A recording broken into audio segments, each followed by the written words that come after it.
제가 요즘에 이제 방학이 되고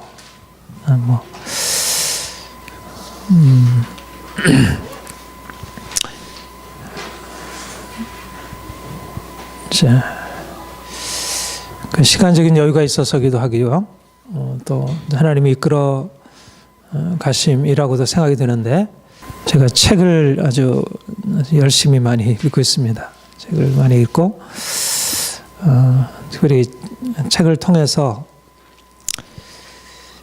새로운 좀 빛을, 조명을 좀 많이 받고 있고,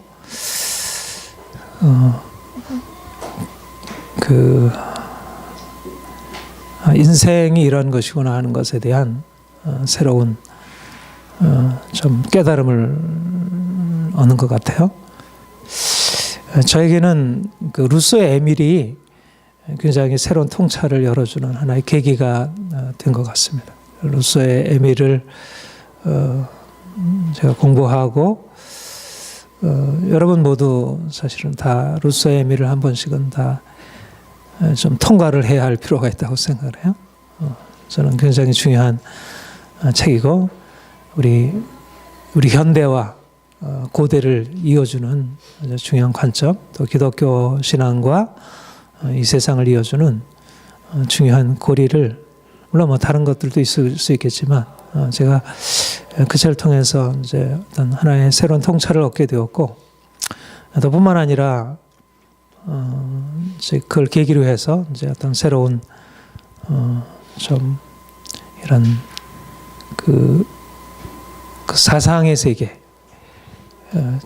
제가 그래도 전공을 철학을 했는데, 철학을 했지만 사실 그 철학의 진수를 깊이 있게 어떤 저의 깊은 관심으로 이렇게 받아들이지 못했던 것 같아요. 근데 제가 비로소 좀 철학의 세계로 좀씩 들어가는 것 같아서 이제 뒤늦게 좀 철학을, 진짜 철학을 하는, 철학하는 그런 삶을 좀 살게 되고, 그래서 여러분들에게도 이제 이런 은혜가, 여러분들에게도 어떤 철학이라는 어떻게 보면 너무 먼 얘기잖아요. 먼 얘기인데, 철학이 정말 해볼 만한 그런 가치가 있는 학문이라 이렇게 생각이 들고, 공상적인 얘기가 아니고 아주 실제적인 얘기고, 이제 우리의 삶을 보다 더 아름답게 하는 이제 그런 생각을 해요. 우리가 이제 보통 이제 우리 사람들의 삶을 이제 두 가지로 좀 나눠서 볼 수 있을 것 같습니다. 이제 우리 그냥 일반적으로 얘기를 하자면 두 가지 삶의 추구가 있다고 생각해요. 하나는 이제 오늘날의 현대인들이 살아가는 이제 삶의 이제 방식인데, 그거는 좀 행복을 추구하는 삶이에요. 인생을 좀 행복하게, 즐겁게, 좀 편하게, 너무 이렇게 골치 아프지 않고 그냥 편하게 좀 직접적으로 내가 누리고 살아가는 그런 인생, 행복을 추구하는 인생이 있고, 이제 또 하나는 오늘날에는 점차적으로 이런 인생에 대해서 좀 사람들이 별로 받아들이지 않는데, 하나는 그 의미를 추구하는 인생, 이제 좀 더 가치, 의미를 추구하는 인생. 기독교는 어디에 속했을까요? 행복을 추구하는 쪽일까요? 의미를 추구하는 쪽일까요? 둘 다요.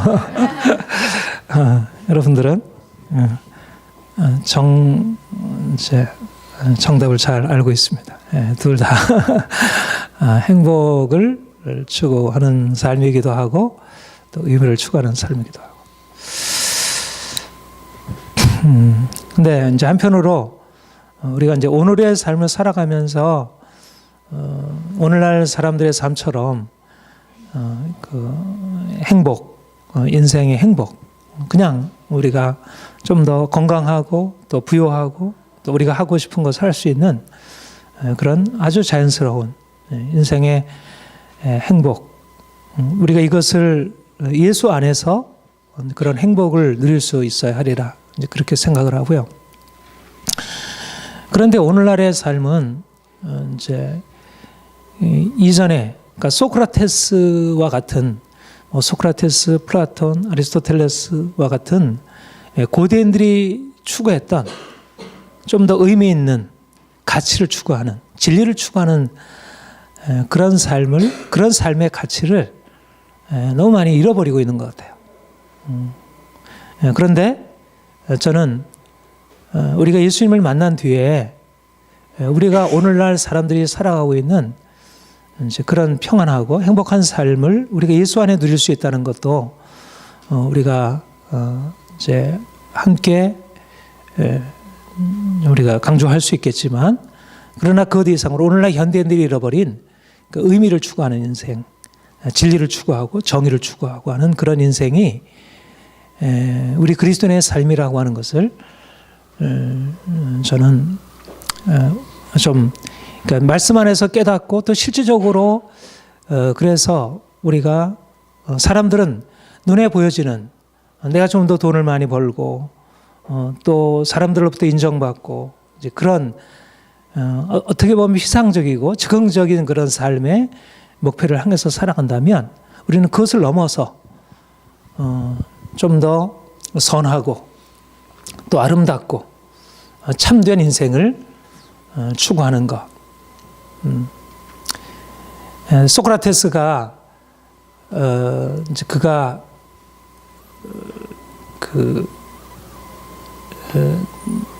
이제 그 아테네에서 이제 사람들에게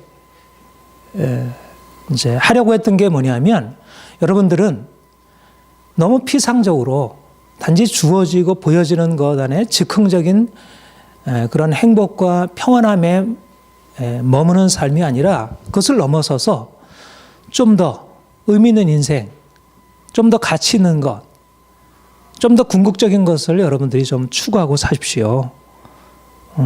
인생의 목적은 돈이 아닙니다.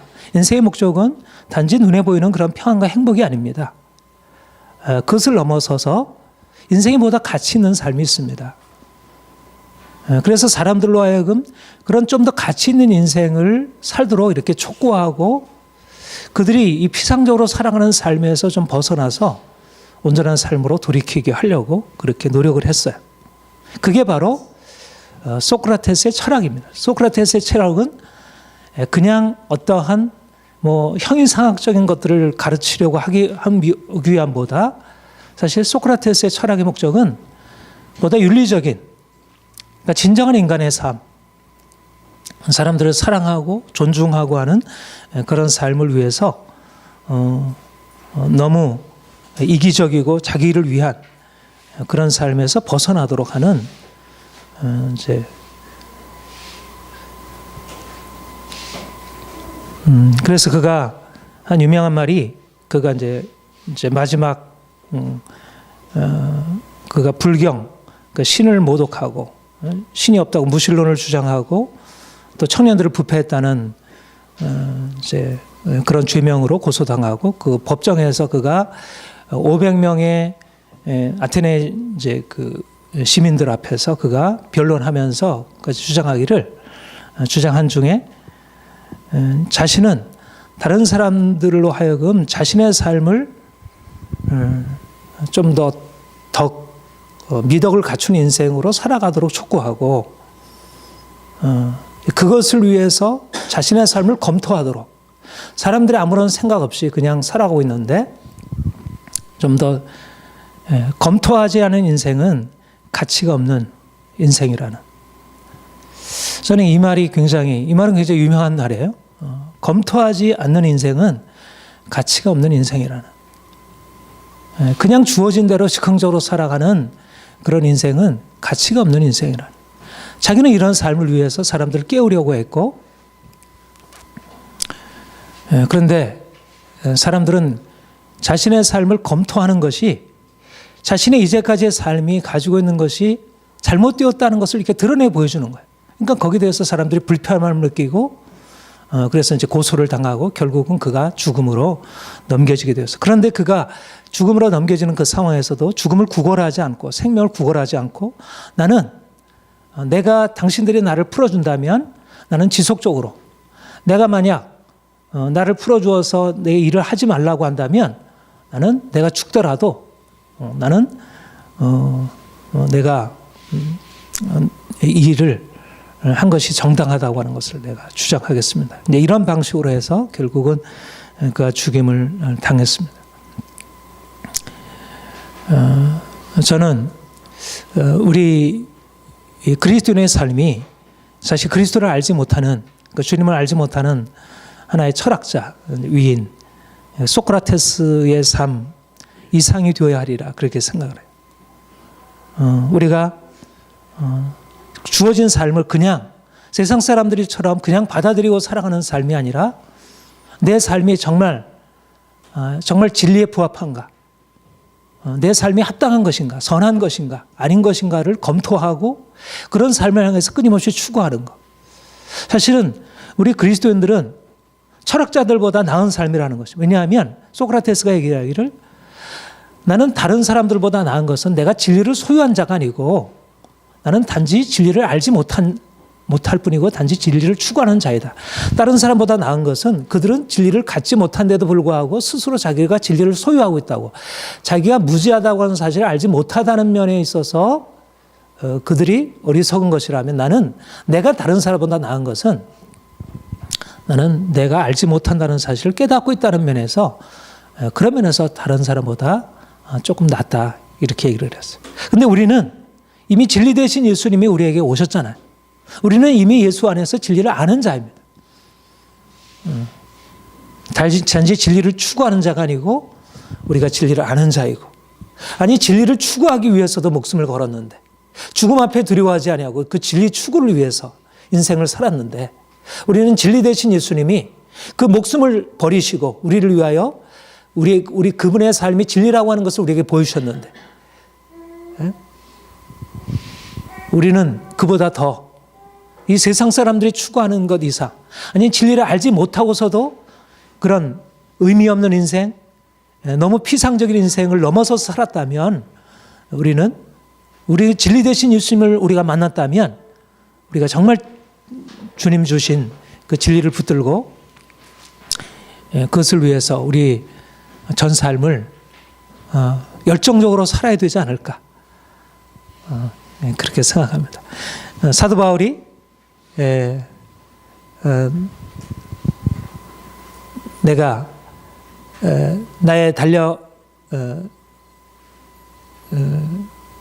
나의 사명, 곧 은혜 복음을 증거하는 일을 마치려면은 내 생명을 조금 더 귀한 것으로 여기지 아니하노라. 사실 소크라테스는 이런 주님을 발견하지 못하고 뭔가 지금 사람들이 살아가는 것보다 더 무엇인가 높은 진리, 아름다움, 그것이 있다고 하는 것을 바라보고 현실에 머물러 살아가는 사람들을 넘어서서 그 삶을 위해서 살다가 또 그 삶에 대해서 이제 알지 못하고 그를 그러니까 미워한 사람들에 의해서 죽임을 당했지만, 우리는 진리 되신 예수님이, 빛 되신 예수님이 우리에게 오셔서 그분 자신을 나타내 주시고, 이제는 그분 안에서 우리가 세상에 알지 못하는 이 비밀을 향하여 우리의 전 삶을 걸고 좀 용기 있게 나가야 하지 않겠나 이런 생각을 합니다. 그것이 우리의 삶의 진정한 행복이고 또 진정한 의미라 이렇게 여겨집니다. 이번 우리 올해의 우리 주제가 나의 사랑 안에 거하라. 우리가 사랑 안에 이제 거하는 삶.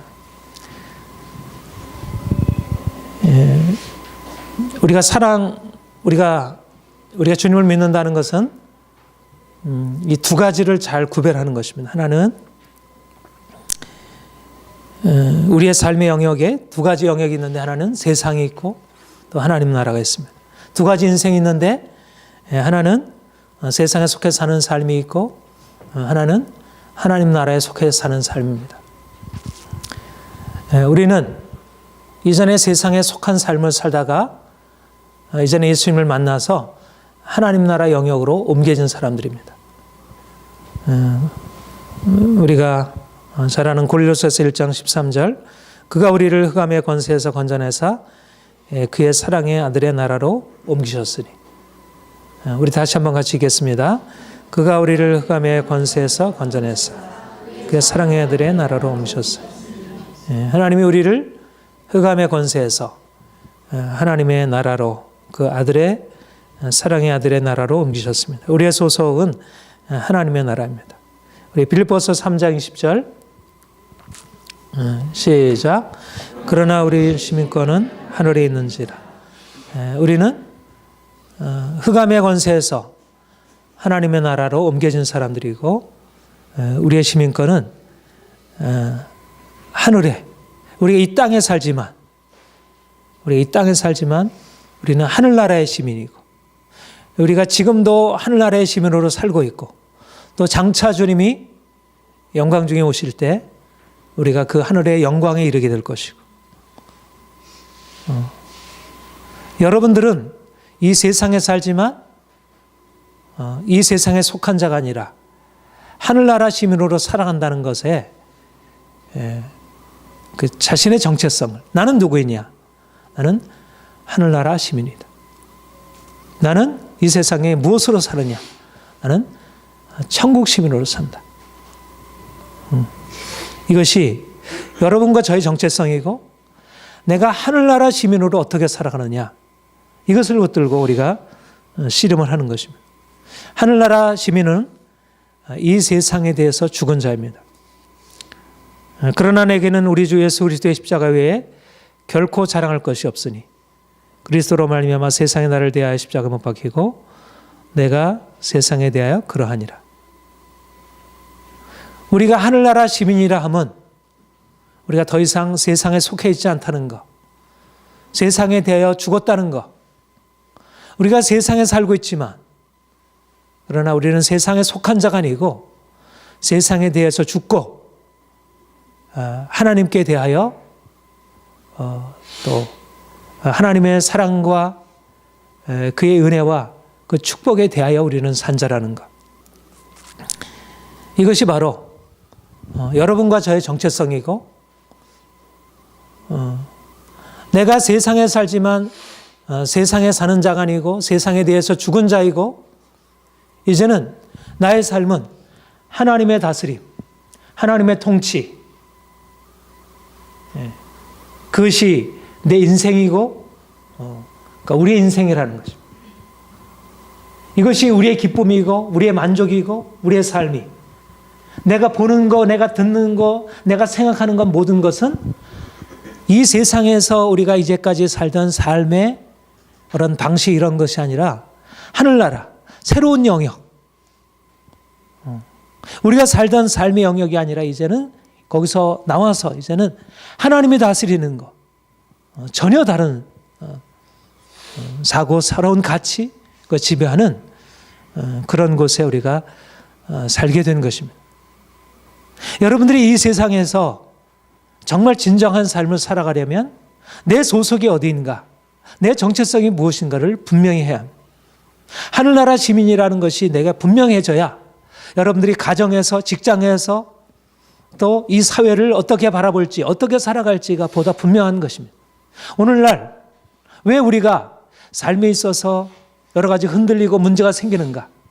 이것은 내가 하늘나라 시민이라는 사실을 잃어버리고 있기 때문에. 하나님 나라에서 삶, 하늘나라의 시민으로서 삶은 세상 사람들의 삶과 어떻게 다른 것입니까? 우리는 하나님의 사랑 안에서 무엇보다도 자기를 긍정하는 사람들입니다. 하나님이 우리 인생의 전부가 되시, 그래서 그분을 통해서 우리 인생을 다시 보게 되는 것이죠. 지난주에도 여러분들에게 말씀드렸지만 무엇보다도 우리는 하나님 안에서 자신을 긍정하는 사람들입니다. 인생은 보잘것없는 게 아니고, 인생은 가치 없는 것이 아니고, 인생은 묶여 있는 것이 아니고, 답답한 것이 아니고, 그렇게 절망적인 것이 아닙니다. 하나님 안에서 하나님이 다스리신다 하면 인생이 이제 새로운 희망이 열렸다는 것이고, 하나님이 다스리신다는 것은 인생에는 이제 자유함과 행복과 의미로 충만해 있다는 것입니다. 그러니까 여러분들이 하나님 나라에서 삶을 살아가는 사람으로서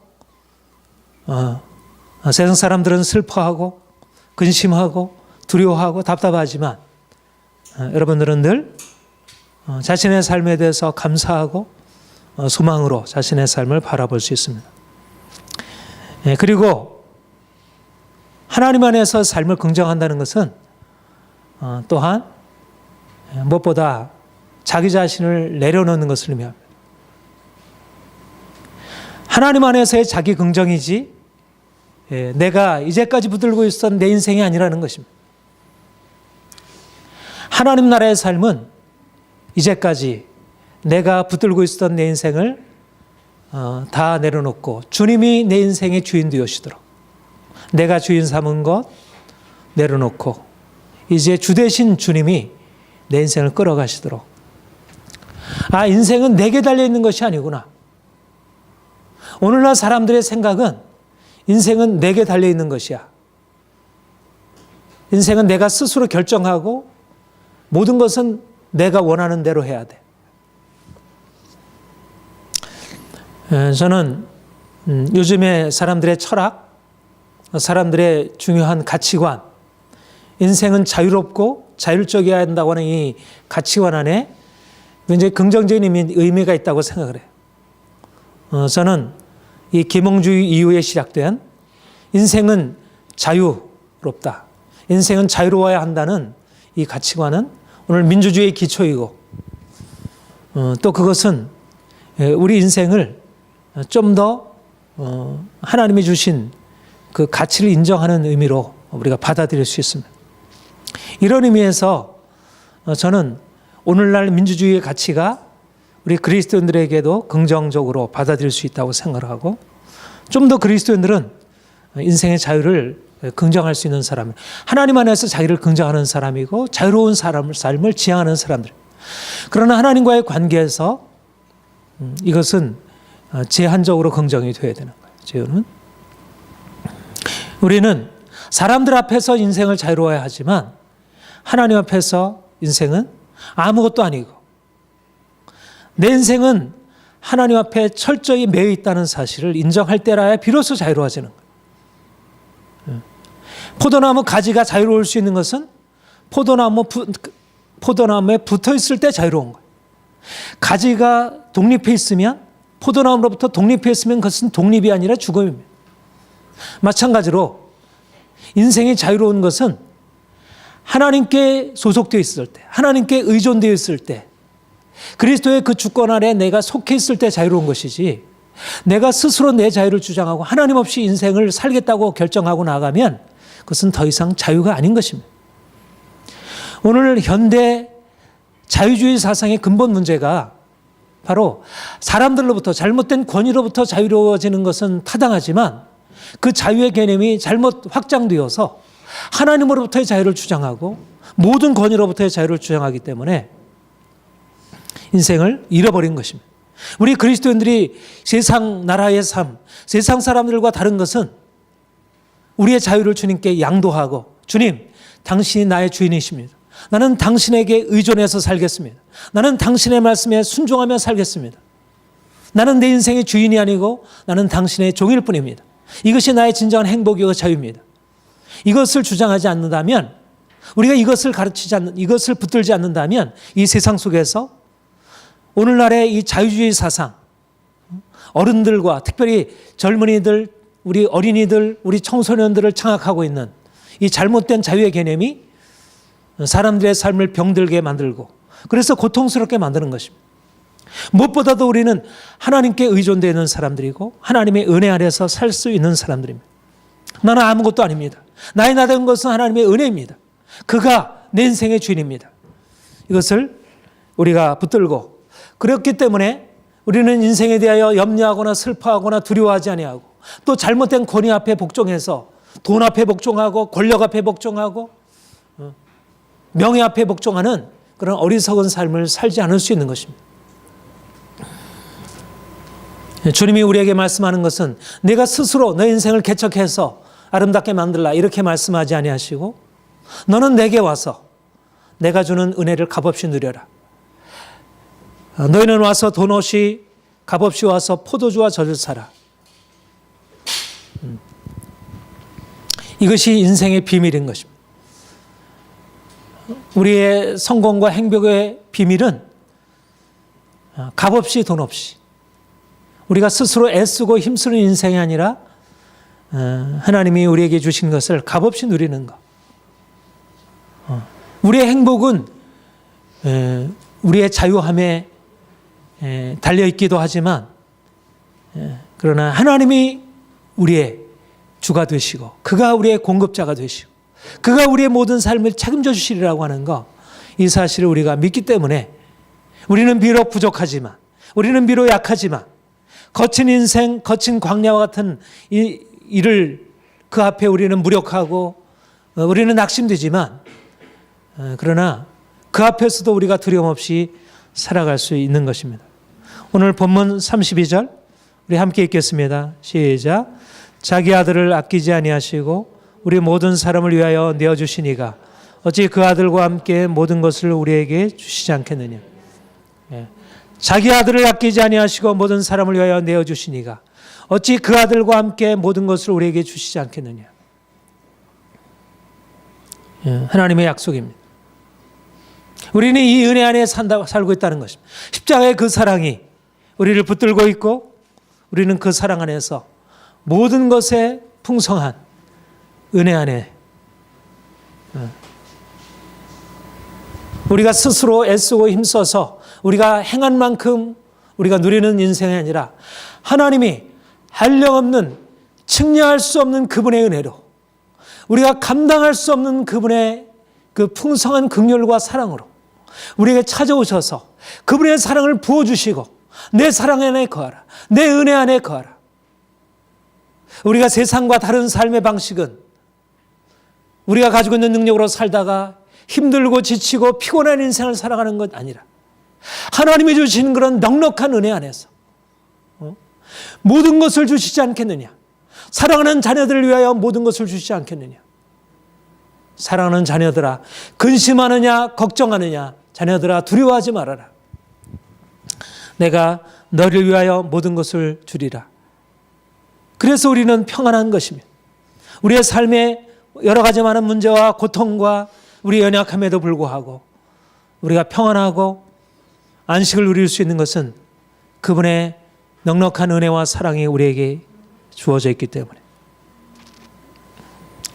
하나님 나라의 삶이 세상과 다른 것은 우리가 은혜 안에서 산다는 것에서 세상과 다른 것이고 또 우리가 사랑으로 살아가는 것입니다. 세상은 우리가 세상을 더 알아가면 알아갈수록 우리가 직접적으로 경험하는 것으로나 또 여러 가지 매체를 통해서 우리가 보고 간접적으로 경험하는 것이나 너무 세상이 이기적이고 폭력이 난무하고 너무나 고통스럽고 사람들의 삶은 눌려있고 미움, 분노가 가득 차 있는 그런 것이 다 너무 깊이 눌려 있어서 어떤 방식으로든지 가정 안에서도 폭발되고 학교 안에서도 폭발되고 사람들은 너무 고통스러운 삶을 살아가는 것을 보게 됩니다. 그런데 하나님 나라 안의 삶은 흑암의 권세에서 건져내서 그 사랑의 아들의 나라로 옮기셨으니 사랑이 통치하는 나라, 정의가 통치하는 나라.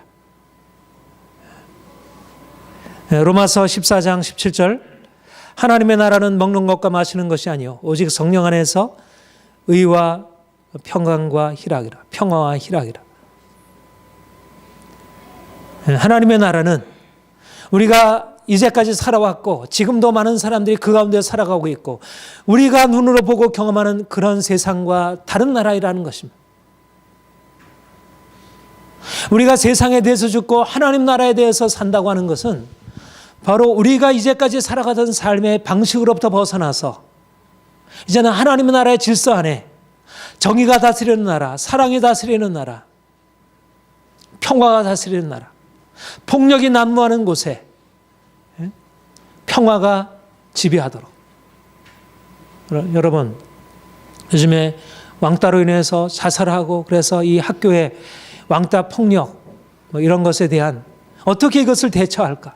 이것을 법으로 어떻게 대처할까? 어떻게 이런 일들을 어떤 제도를 통해서 바꿔볼까?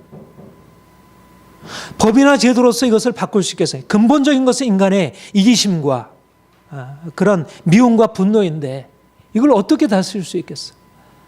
이미 폭력의 문화가 이 사회 안에 가득해 있는데 정치가 그런 폭력을 가르치고 있고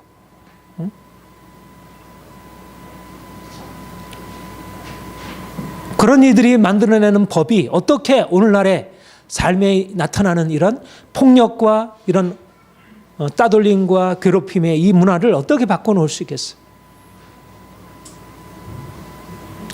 그런데 하나님이 우리를 흑암의 권세에서 건져내사 우리를 사랑의 아들의 나라로 옮겨놓으신 것입니다. 흑암의 권세, 미움과 폭력이 지배하는 이 세상 질서, 그것은 흑암이 지배하는 그곳에는 결코 깨어질 수 없는 거예요. 법으로도 종교로도 철학으로도 바꿔놓을 수가 없는 것입니다. 그것은 흑암의 권세에서 건져내신 분, 우리를 죄의 권세에서 건져내신 분, 우리를 미움과 분노에서 건져내신 예수 그리스도, 그분의 십자가의 능력만이 우리를 그 미움의 질서에서 사랑의 질서로, 그 폭력의 질서에서 평화의 질서로 옮겨놓으신 것이고요.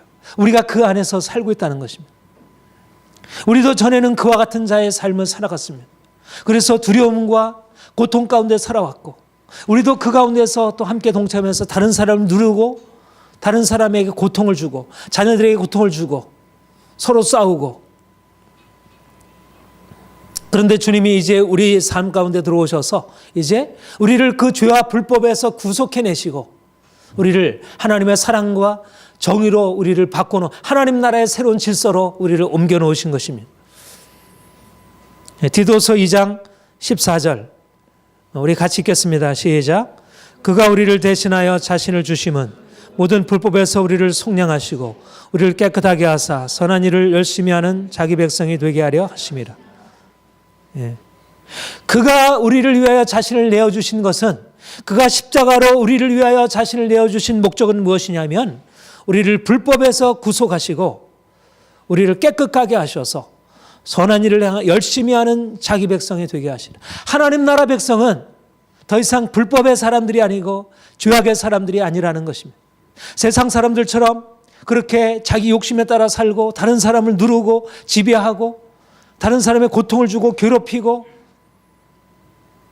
어떻게 이와 같은 폭력적인 문화, 그런 곳에서 우리 아이들을 건져내고 이런 오늘날의 이 질서를 바꿔놓을 수가 있겠습니까? 누가 이러한 것을 새롭게 할 수 있겠어요? 그가 우리를 위하여 자신을 내어주심으로 우리를 불법에서 속량하시고 우리를 깨끗하게 하사 선한 일을 열심히 하는 그런 자기 백성으로 우리를 만들어 놓으신 것입니다. 이제는 우리가 하나님 나라의 백성으로서 하나님 나라 안에 살면서 그런 새로운 삶의 원리와 원칙, 그런 스피릿을 우리의 삶에 소유하고 우리의 마음을 주께서 바꿔놓으신 거예요. 우리도 전에는 다 동일하게 미움과 분노와 폭력적인 세상에서 자기를 위해서 그렇게 살아왔지만 이제 예수님이 우리 안에 들어오셔서 우리를 새롭게 하심으로 우리가 이제 새로운 인생을 살아갈 수 있게 된 것이에요. 이것이 바로 우리가 세상 나라에서 하나님 나라로 옮겨졌다는 의미인 것입니다. 주님이 우리에게 말씀하는 것은 이제 거룩함과 사랑으로 행하라는 것입니다. 요한복음 13장 34절 우리가 잘 아는 말씀, 우리 같이 읽겠습니다. 시작. 새 계명을 너희에게 주노니 내가 너희를 사랑한 것 같이 너희도 서로 사랑하라. 이것만큼 놀라운 윤리의 최고 덕목, 소크라테스나 플라톤이나 아리스토텔레스가 충분히 알지 못했던, 제가 아리스토텔레스의 그 니코마코스 윤리학이라는 책을 보았는데 거기도 나름대로 이 사랑에 대해서 아주 나름대로 깊이 있게 분석을 하고, 그러니까 우리가 이제 그런 걸 일반은총이라 이렇게 얘기를 하는데, 소크라테스의 그런 철학이나 플라톤, 아리스토텔레스의 철학 안에 그 윤리적인 덕목이 정말 이게 귀한 가치 있는, 뭐 공자윤리 안에 그런 것이 있다 이렇게 여기십니다. 또 석가윤리 안에 그런 것이 있다고 생각합니다. 그러나 예수님이 말씀하신 것처럼 너무 단순한 내가 너희를 사랑한 것 같이 너희도 서로 사랑하라는, 이것은 윤리를 넘어서는 윤리이고요. 가장 단순하면서 가장 어떻게 보면 인생의 모든 것을 다 거기에 담고 있는, 하나님의 엄청난 사랑을 주께서 우리 가운데 나타나셔서 우리로 하여금 내가 너희를 사랑한 것 같이 너희도 서로 사랑하라 이렇게 말씀하신 것입니다. 우리는 아가페의 사랑, 주인을 향한 하나님의 그 사랑, 강도 만난 자와 같이 절망적인 우리에게 오셔서 그 한량없는 긍휼로 우리를 건져내 주신 그 엄청난 사랑, 그래서 받은 사람이고 그 사랑으로 살아갈 사람들입니다. 우리가 이 세상을 살면서 어떻게 오늘의 세상과 다른 삶을 살아갈 수 있겠습니까?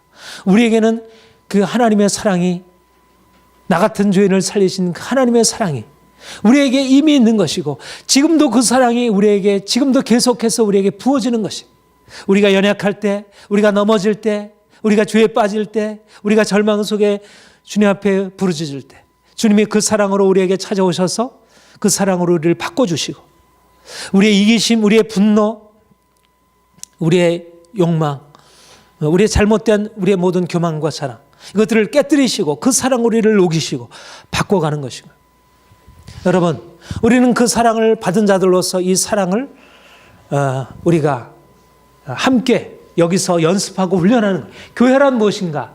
하나님의 사랑으로 변화된 사람들, 사랑받아서 전혀 가치가 없던 사람들, 세상에서 보면 하잘것없는 사람들, 그런 사람들이지만 그 사랑으로 인해서 변화된 톨스토이가 말이죠. 여러분, 톨스토이가 저도 이제 톨스토이에 대해서 좀 더 깊이 있게 그러니까 톨스토이는 이 산상수훈의 이 귀한 가르침을 가지고 자기 인생을 이제 그렇게 살려고. 근데 그가 그렇게 돌이키게 된 결정적인 계기가 뭐였냐면, 그렇게 지식이 없는 평범한 러시아 농민들의 삶 안에 놀라운 인격적인 무엇인가 그들에게 보였다는 것이. 자기는 귀족의 자제로서 그렇게 화려한 인생을 살아왔지만 자기 인생에 진정한 만족과 행복이 없었는데, 러시아 농민들, 하잘것없는 농민들의 삶 안에 그 하나님의 사랑을 경험한 그들 안에 뭔가 자신이 갖지 못한 그 경험이 그들에게도 있었다는 것.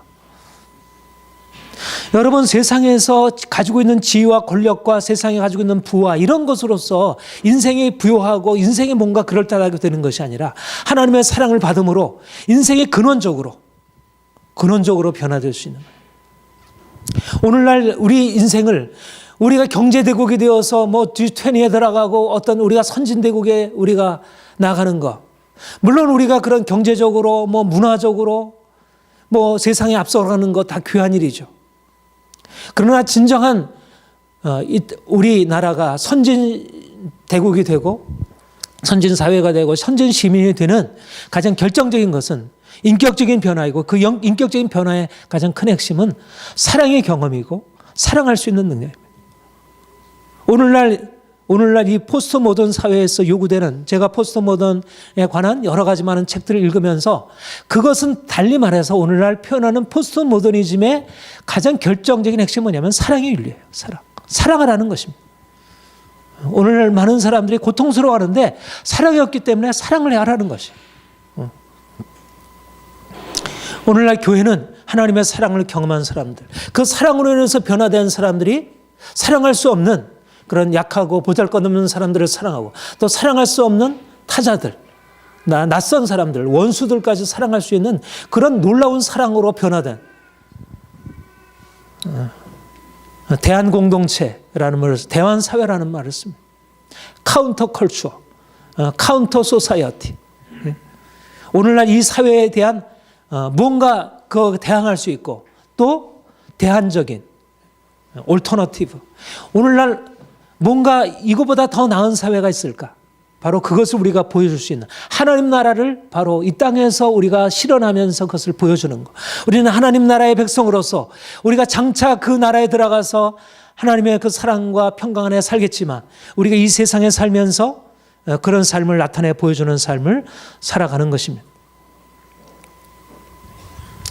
우리가 이제 세상에 대해서 죽고 하나님 나라에 살지만, 그러나 여전히 우리는 세상 안에 사는 사람들이에요. 우리는 미움과 어떤 분노와 세상 욕망을 내려놓고 이제는 하나님의 사랑과 하나님의 평화로 살아가는 사람들. 그러나 여전히 세상은 욕망과 미움과 분노 안에서 살아가고 있어요. 우리가 하나님 나라의 삶을 우리만의 어떤 특별한 공동체로 그렇게 경험하고 여기서 산다면 우리는 행복하지만 세상은 불행할 수 있습니다. 그러나 하나님이 우리에게 말씀하는 것은 우리가 세상과 분리된 그런 공동체로 살아가는 것이 아니라 세상 한가운데서 하나님 나라 시민으로 살아갈 것을 주께서 말씀하시는 거예요. 세상에 동화되지 않고 그러나 세상 한가운데서 살아가는 것입니다. 이것이 바로 우리의 딜레마입니다. 우리가 이기적인 세상 가운데서 우리가 이타적인 사랑을 실천하는 것이고, 우리가 분노하는 세상 속에서 우리가 사랑을 실천하는 것이고, 우리가 이기적인 세상 안에서 우리 자신을 내어주는 것입니다. 그러면 세상 사람들이 어떤 의미에서 우리를 환영하고 우리를 기뻐하고 받아줄 수 있을 것입니다. 그러나 세상은 우리가 하나님의 나라의 삶의 법칙을 따라서 행할 때 그것을 기뻐하고 그것에 대해서 환영하기보다 오히려 그것을 미워하고 그것에 대해서 오히려 밀어내려고 하는 것입니다. 여러분 어떻겠습니까? 사람들이 우리 학교 안에서 어떤 아이를 왕따시킬 때 그 왕따시키는 아이를 위해서 사랑을 베풀려고 하면, 그러면 그 사랑을 베푸는 그 아이에 대해서 그 동료들이, 야, 너는 참 귀하다. 네가 반장이 되어서 우리 학급을 좀 이끌어가야 돼. 그렇게 말하겠습니까? 함께 왕따 당하는 것이잖아요. 함께 미움을 당하고 더 고통을 당할 수 있잖아요. 그게 오늘의 세상인 거예요. 어떻게 보면 오늘날 이 사회는 그와 같은 그 왕따 당하는, 왕따시키는 그 사회의 그 학교의 복사판인 거예요. 그보다 확장판인 거예요. 우리들의 일그러진 영웅, 이문열 소설 보면 그 엄석대가 이제 그런 일을 하잖아요. 오늘날의 그 사회가 그런 것입니다. 모습이 좀 다를 뿐이지. 그러니까 이 권력 앞에, 힘 있는 자 앞에 굴복하고 약한 자를 누르는 것이 너무나 당연한. 과연 그리스도인들이 용기 있게 그 가운데서도 그 엄석대에 대해서 대항하고 그 왕따시키는 그 악한 자들에 대해서 너는 잘못하고 있어 그렇게 대항해서 싸울 수 있을까? 결국 오늘날 그와 같은 용기 있는 사람을 길러내야 되는 거예요, 사회가. 근데 사회는 그런 일을 안 하려고 하잖아요. 그런 일 하려고 합니까? 안 하려고 하지. 그런데 우리 그리스도인들의 임무는 뭐냐면, 오늘날 그 악한 세상 속에서 미움과 폭력이 난무하고 지배하는 그 세상 가운데 우리가 하나님의 사랑을 경험한 자로서 용기 있게 그것을 악하다 말하고 그것과 대항해서 싸우는 것입니다. 제가 마틴 루터 킹의 글들, 요즘에 설교 사랑의 힘이라는 그 설교를 읽고 굉장히 감명을 받습니다. 저는 그런 용기가 필요하다고 생각합니다. 오늘날 인종차별의 그 마틴 루터 킹이 싸웠던 인종차별의 60년대, 5, 60년대 상황보다 나아졌습니까? 모습은 다르지만 여전히 그러한 차별과 소외와 그런 질서들이 오늘날 이 시대를 지배하고 있는 거예요. 그런데 그 가운데서 우리가 어떻게 행할 것인가? 요한복음 3장 19절 20절 우리 같이 읽겠습니다. 시작. 빛이 세상에 왔을 때 사람들이 자기 행위가 악함으로 빛보다 어둠을 더 사랑한 것이라. 악을 행하는 자마다 빛을 미워하여 빛으로 오지 아니하니 이는 그 행위가 드러날까 하며. 사람들이 빛을 사랑하는 것이 아니라 자들의 행위가 악함으로 빛을 미워하고 오히려 어둠을 더 사랑한다, 그렇게 말을 했습니다. 그리스도인들이 오늘날 빛으로 살아간다는 것, 우리가 사랑 안에서 사랑을 행하며 살아간다는 것은 세상과의 싸움을 각오하는 것이고 세상으로부터 받는 미움을 각오하는 것을 의미합니다. 우리가 세상과 조화를 이루고 세상과 하나 되는 것, 이것이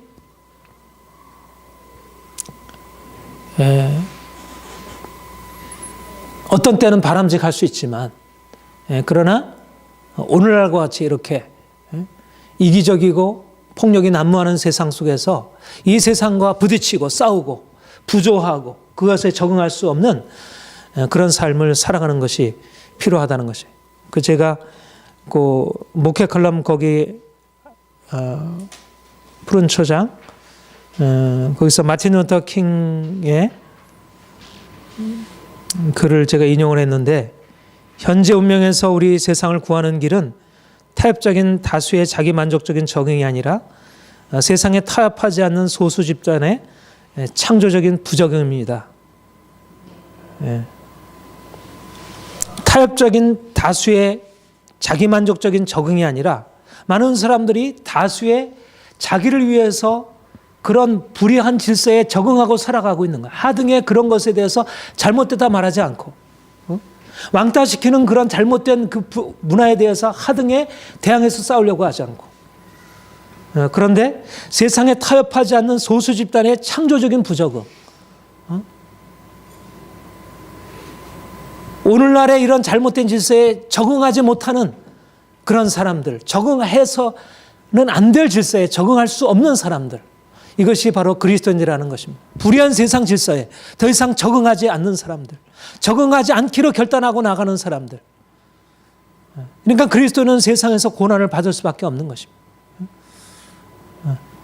내가 연약해서 왕따를 당하기보다 내가 오히려 의롭기 때문에 세상에서 핍박을 받는 것입니다. 의를 위하여 핍박을 받는 자가 되는 것입니다. 그리스도는 정직하기 때문에, 성실하기 때문에, 다른 사람을 사랑하기 때문에, 소외당한 자의 인권을 변호하기 때문에, 그래서 소외당하고 그래서 따돌림당하고 미움을 당하는 것, 이것이 바로 그리스도인의 길이라는 것입니다. 이것이 바로 사회를 바꿔놓은 것이, 이것이 이 사회를 그나마 민주적으로, 이 사회를 그나마 정의롭게 바꿔놓은 것이고, 오늘날 그리스도인들에게 필요한 것은 이와 같은 창조적 부적응, 정말 그리스도를 위하여, 의를 위하여, 사랑을 위하여 자신을 내어주는 삶을 살아가도록 주께서 우리에게 말씀하고 있습니다. 세상이 우리를 대적하지만 바울이 고백하는 것은, 하나님이 우리를 위하시면 누가 우리를 대적하려.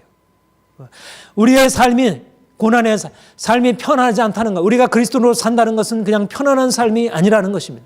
분명히 사람들이 우리를 대적하고 미워하고, 누가 우리를 그리스도의 사랑에서 끊으리요. 환난이나 공고나 박해나 기근이나 적시나 위험이나 칼이랴. 바로 하나님의 사랑이, 우리가 의를 위하여 핍박을 받지만 하나님의 사랑이 우리를 붙들고 있다는 사실 때문에 누가 우리를 그리스도의 사랑에서 끊으리요. 우리가 의를 위하여 핍박을 받을 때 하나님이 우리를 변호해 주실 것이라는 것. 우리가 돈을 잃어버리고 평판을 잃어버리고 사람들의 사랑을 잃어버린다 할지라도, 소크라테스가 자기가 정의와 진리를 위해서 살았던 삶에 대해서 결코 타협하지 아니하고, 그가 죽음의 앞에서도 용기 있게 자기의 진리의 길을 변호했다면, 우리는 하나님의 불같은 사랑을 받은 사람들이고, 그런 불같은 사랑이 우리를 이끌어가는데, 그가 우리를 변호하시는데 누가 우리를 대적할 수 있겠으며, 우리는 용기 있게 이 세상에 잘못된 질서에 대해서 용기 있게 싸울 수 있고, 우리가 하나님의 사랑을 실천하며 살아갈 수 있는 것이, 우리가 사랑으로 살아가는 것은 그냥 편안한 삶은 아니지만, 그러나 하나님이 우리에게 주신 놀라운 가치 안에서 삶을 사랑하는 성도 여러분, 우리는 하나님의 사랑 안에 사는 사람들입니다. 세상이 우리를 미워할 것이며, 세상과의 싸움이 쉽지만 않을 것입니다.